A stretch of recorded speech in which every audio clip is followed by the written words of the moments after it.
새 아침의 말씀입니다. 경기도 용인시 수지구 풍덕천로 수지 더사랑교회 이수환 목사입니다. 오늘은 이사야 42장 1절에서 4절까지의 본문으로 종이라는 제목으로 말씀을 함께 나누도록 하겠습니다.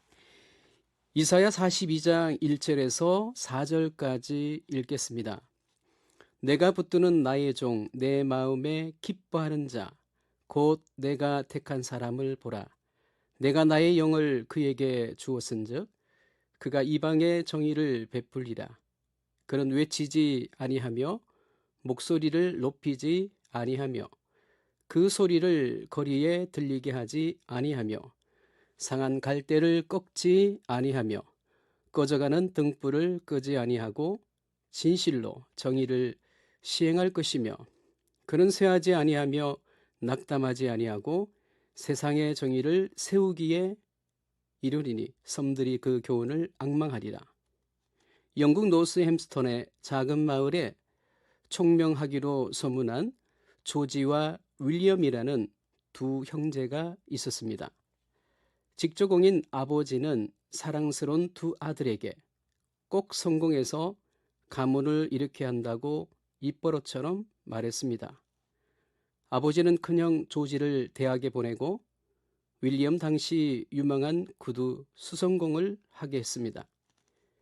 배움의 의지가 있었던 윌리엄은 아버지가 시킨 일을 하며 독학으로 대학에 들어갔습니다. 그는 그곳에서 하나님을 만나 선교사의 꿈을 품었습니다. 아버지와 가족들은 명문대를 나와 성공한 정치인이 된 형을 거론했습니다. 그러나 기껏 대학을 졸업하고 그런 일을 하느냐며 표명했으나 윌리엄은 선교의 개념이 없었던 시대에 인도로 가서 평생을 그곳에 있었습니다. 조지와 윌리엄이 세상을 떠나고 영국 인명 백과사전은 두 사람의 업적을 실었습니다. 그런데 현대 선교의 아버지로 불린 윌리엄 캐리는 무려 2페이지에 가까운 업적이 소개되었습니다. 그러나 정치인이었던 형은 거저 윌리엄 캐리의 형, 그리고 정치인이라는 짧은 소개가 전부였습니다. 성경에 기록된 하나님의 종들, 하나님의 백성들 역시 세상에서 실패한 초라한 삶을 살다 간 사람들이 대부분입니다. 인생의 진정한 성공은 사람이 아닌 하나님의 평가로 결정됩니다. 나 욕심, 세상의 평가가 아니라 하나님의 인도하심을 따라가는 사람이 하나님의 종입니다. 이사야서는 고난받는 하나님의 종을 말합니다. 그 종은 예수님이십니다. 하나님의 백성 모두를 말할 때도 종이라고 합니다. 오늘 우리를 가리킬 때도 종이라고 합니다. 오늘 새 아침에 하나님의 종으로서 우리가 걸어가야 할 길을 배우는 기회가 되기를 바랍니다. 오늘 읽어드린 말씀은 고난받는 종을 노래합니다. 하나님의 종은 하나님의 영으로 무장된 사람입니다. 이방에다 정의를 베풀고 열방에 정의를 베풀고 그것을 전하는 것이 하나님의 종의 일입니다. 이것이 하나님이 기뻐하시는 종이 정의를 전하는 방식입니다. 정의를 히브리어로 미시파트라 부릅니다. 미시파트는 엄밀하고 겸손한 방식입니다. 외치는 것이 아니라 목소리를 높이는 것이 아니라 소리가 거리에 들리게 하지 않는 것입니다. 조용히 미시파트를 열방에 전하고 베푸는 것입니다. 정의를 전할 때 계속해서 외치고 목소리를 높이고 거리에 소리가 들리게 한다면 한두 시간은 가능할지 모릅니다. 하지만 온종일 전할 수는 없습니다. 정의의 삶은 존재 자체로 전하는 것입니다. 어떤 특별한 이벤트로 전하는 것이 아닙니다. 하나님의 종은 정의의 길을 걸어가며 그 정의를 선포합니다.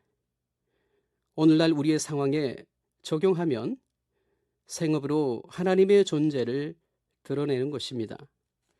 시간을 따로 내지 않고 특별한 이벤트를 통해서가 아니라 존재 자체로 일상에서 정의를 보여주는 것입니다. 이런 하나님의 정의로 예수님을 만날 수 있도록 예수님의 향기를 드러내면 됩니다. 오늘 본문의 하나님의 종은 일상에서 존재론적 정의를 살아내고 정의를 보여주는 사람입니다. 진리와 정의는 소리가 커야 힘이 생기는 건 아닙니다. 그 자체가 진리이자 정의입니다. 그러면 힘이 생깁니다.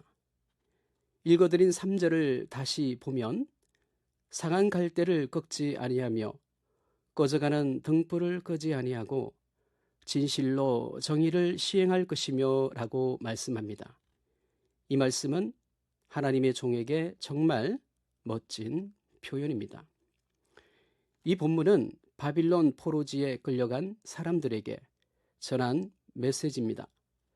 당시 유다 사람들에게 상한 갈대를 꺾거나 꺼져가는 등불을 끄지 않고 진실로 정의가 실행되함을 선포합니다. 공동체에 연약한 지체가 있다면 포기하지 말라는 겁니다. 회복시키고 세워야 한다는 겁니다. 이것이 미시파트입니다. 정의입니다. 하나님의 종은 그리스도인은 미시파트가 되어야 합니다. 약하고 힘없는 사람들을 받들어주고 도와주는 공동체를 만드는 것이 하나님의 종입니다. 그리스도인의 사명입니다. 이것이 하나님이 바라시는 인간 사회의 아름다운 질서입니다. 세상은 어떻습니까? 상한 갈대를 꺾어버립니다. 쉬 꺾어버립니다. 이것은 세상에서 당연하게 여깁니다. 그러나 정의로운 삶을 사는 하나님의 종은 상한 갈대를 꺾지 않습니다. 꺼져가는 등불도 끄지 않습니다. 그래서 우리가 기도할 때 상한 갈대를 꺾지 아니하며 꺼져가는 등불을 끄지 아니하는 하나님이라고 말합니다. 우리 하나님은 성품만으로만 끝나지 않습니다. 이런 하나님의 성품이 우리의 삶이 되기를 바랍니다.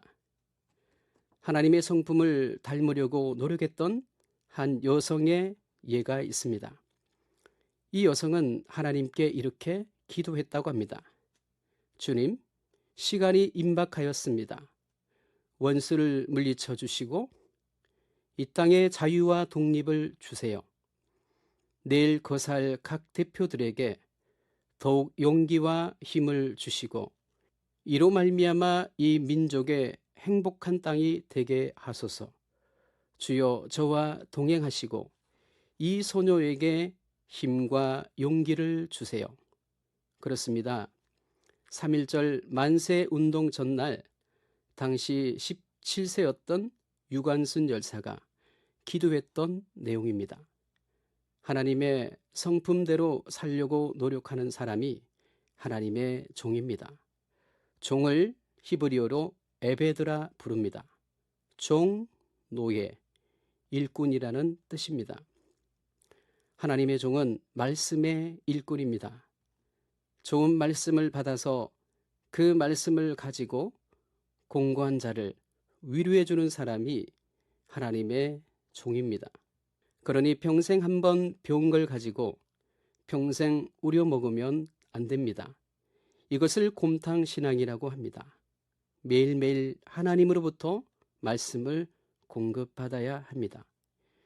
유통기간이 지나지 않는 그날그날의 신선한 양식을 깨우침으로 그것을 공급해야 합니다. 이를 위해 하나님의 종은 늘 하나님과 깊은 대화를 지속해야 합니다. 기도와 말씀을 묵상하는 것이 깊은 대화입니다. 하나님의 종이 가는 길은 분명히 평탄하지 않습니다. 하나님의 종은 모욕도 당하고 피할 수 없는 고난의 길입니다.